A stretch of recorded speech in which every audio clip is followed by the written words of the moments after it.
Praise the lord. ప్రభువైన యేసుక్రీస్తు నామములో ఈ ఉదయకాలము మీ అందరికీ శుభములు. ఈరోజు బుధవారము ఉదయకాలపు ప్రార్థన గృహాల నిమిత్తమై, దీవెన నిమిత్తమై ఏర్పాటు చేయబడే ప్రార్థన కాస్త సమయం మార్చబడినది. వేరే ప్రార్థన ఉండటం వల్ల ఈరోజు ఉదయము 10 గంటలకే ప్రారంభించి 12:15 కల్లా ముగించడం జరుగుతుంది. అలాగే ఈరోజు సెలవు గనక అందరూ ఉదయకాలం మందే రావాల్సిందిగా మనవి చేస్తున్నాము. ఉదయము 10 గంటల నుండి 12:15 కల్లా ముగించడం జరుగుతుంది. కనుక మీరందరూ కూడా పాల్గొనమని ప్రభు పేరట మీ అందరికీ కూడా తెలియచేస్తూ ఉన్నాము. ఈ విషయాన్ని గమనించండి. ఈ దినము పరిశుద్ధ గ్రంథంలో ఆది కాండము 26వ అధ్యాయము 32వ వచనము. ఇస్సాకు దాసులు వచ్చి తాము త్రవ్విన బావిని గూర్చి అతనికి తెలియజేసి, మాకు నీళ్లు కనబడినవని చెప్పిరి. అబ్రహాము త్రవ్వించిన బావులను ఫిలిష్తీయులు పూడ్చివేసిరి. ఆయన కుమారుడైన ఇస్సాకు ఆ బావులను తిరిగి త్రవ్వించెను. తన తండ్రి వాటికి పెట్టిన పేర్లను తిరిగి మరలా పెట్టించెను. ఈ బావులను త్రవ్వుచున్నప్పుడు ఇస్సాకు కాపర్లకు, గెరారు కాపర్లకు జగడాలు, గొడవలు, కలహాలు జరిగినవి. ఆ బావులను గురించి, వారికి వచ్చిన జగడాలను గురించి వాక్యములో నుండి కొన్నింటిని ధ్యానిద్దాము. అప్పుడు గెరారు కాపుర్లు ఇస్సాకు కాపుర్లతో జగడమాడి, ఈ నీరు మాదే అని చెప్పిరి గనుక వారు తనతో కలిహించినందున అతడు ఆ బావికి ఏసేకు అని పేరు పెట్టెను. ఆది కాండము 26వ అధ్యాయము 20వ వచనము. ఏసేకు అనగా జగడము అని అర్థం. వారు ఆ నీరు కోసం కలిహించినందున ఆ బావికి జగడం అనే పేరు వచ్చింది. చూసారా, అవి లోగడ అబ్రహాము త్రవ్వించిన బావులు. ఫిలిష్తీయులు పూడ్చివేశారు. మరలా ఇస్సాకు వాటిని త్రవ్వించాడు. పూడిపోయిన వాటిని త్రవ్వించాడు. అయితే మరలా వాళ్ళు వచ్చి ఇక్కడ ఇస్సాకుతో గొడవ పెట్టుకున్నారు. ఈ బావులు మావే అని. అసలు మనుషుల మధ్య కలహాలు, జగడాలు ఎందుకు వస్తుంటాయి? గర్వము వలన జగడమే పుట్టును అన్నాడు మహాజ్ఞాని సొలొమోను. సామెతల గ్రంథము 13వ అధ్యాయము 10వ వచనంలో, కొంతమంది తమకు పట్టని జగడమును బట్టి రేగుతుంటురు, వీరు దాటిపోవచ్చున్న కుక్క చెవులు పట్టుకుని వారితో సమానులు అని సామెతలు 26:17 వచనం ఉంది. ఈ జగడాల వలన కుటుంబాలు, సంఘాలు, సమాజాలు కలుషితమైపోతున్నాయి.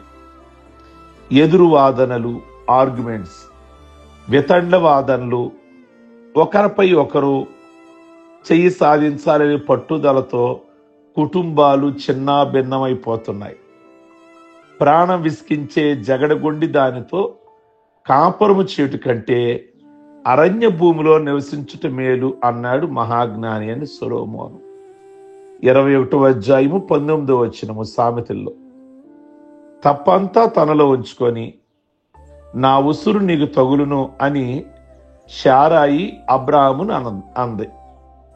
హాగరు అనే దాసిని అబ్రాహాం కౌగిట చేర్చిన తరువాత ఆమె బిడ్డను కన్నది. చేసింది శారనే కదా.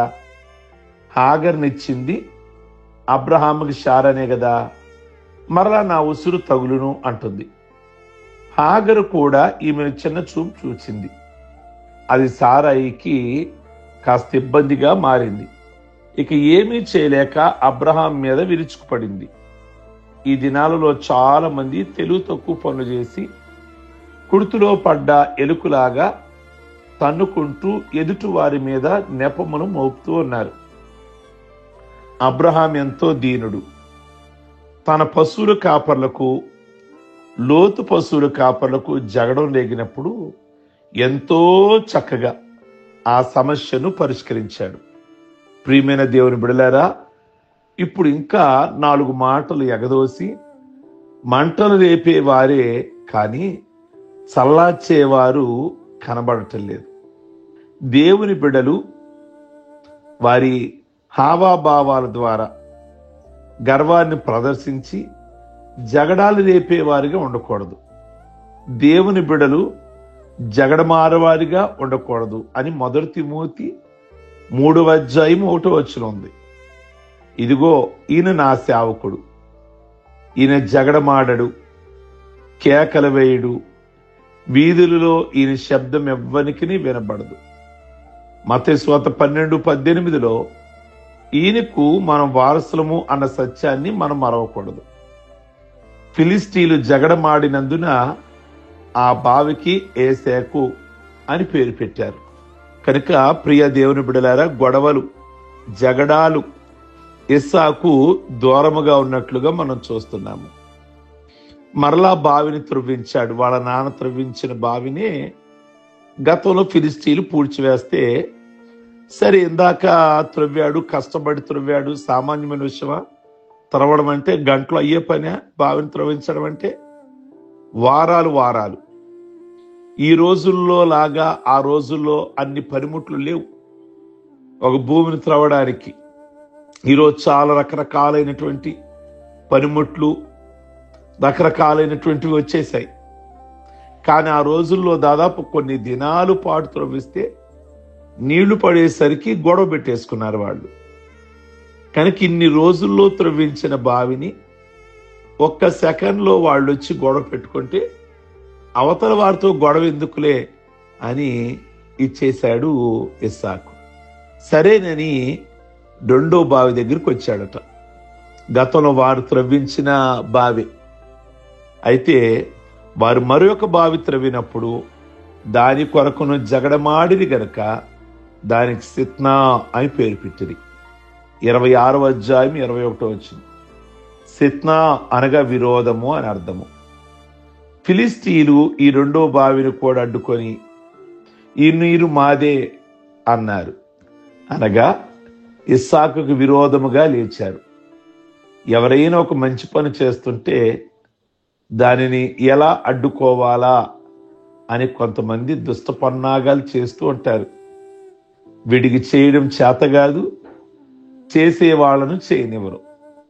వాళ్ళు చేయలేవు, చేసే వాళ్ళను చేయనివ్వరు. వాళ్ళు ఆరాధనకు రారు, వచ్చే వాళ్లను రానివ్వరు. వారి దేవునికి ఇవ్వలేరు, ఇచ్చేవారిని ఇవ్వనివ్వలేరు. ప్రియ దేవుని బిడ్డలారా, ఇలా చూస్తే అలాంటి మనస్తత్వం కలిగిన వారు ఉన్నట్లయితే వాళ్ళు కూడా ఫిలిస్తీలే. ప్రభువును నమ్ముకున్నామన్న పేరు కలిగిన వారే గాని అన్యులు మనసే కదా.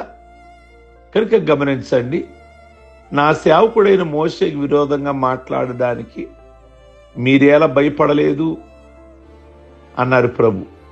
మోషే పెండ్లి చేసుకున్న స్త్రీని బట్టి మిరియాము అహరోనులు విరోధంగా, అన్న అండ్ అక్క, మోషేకి విరోధంగా మాట్లాడారు.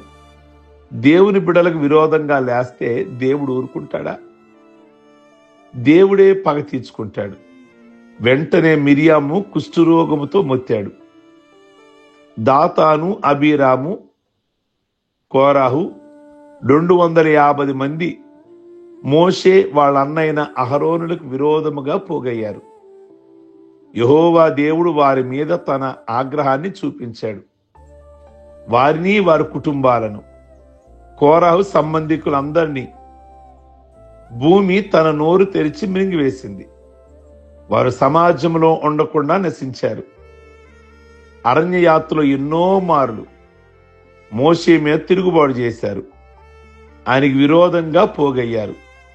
ఆయనకి విరోధంగా గుంపుగూడిన వారిని ఆయన పక్షపు వారిగా చేశాడు.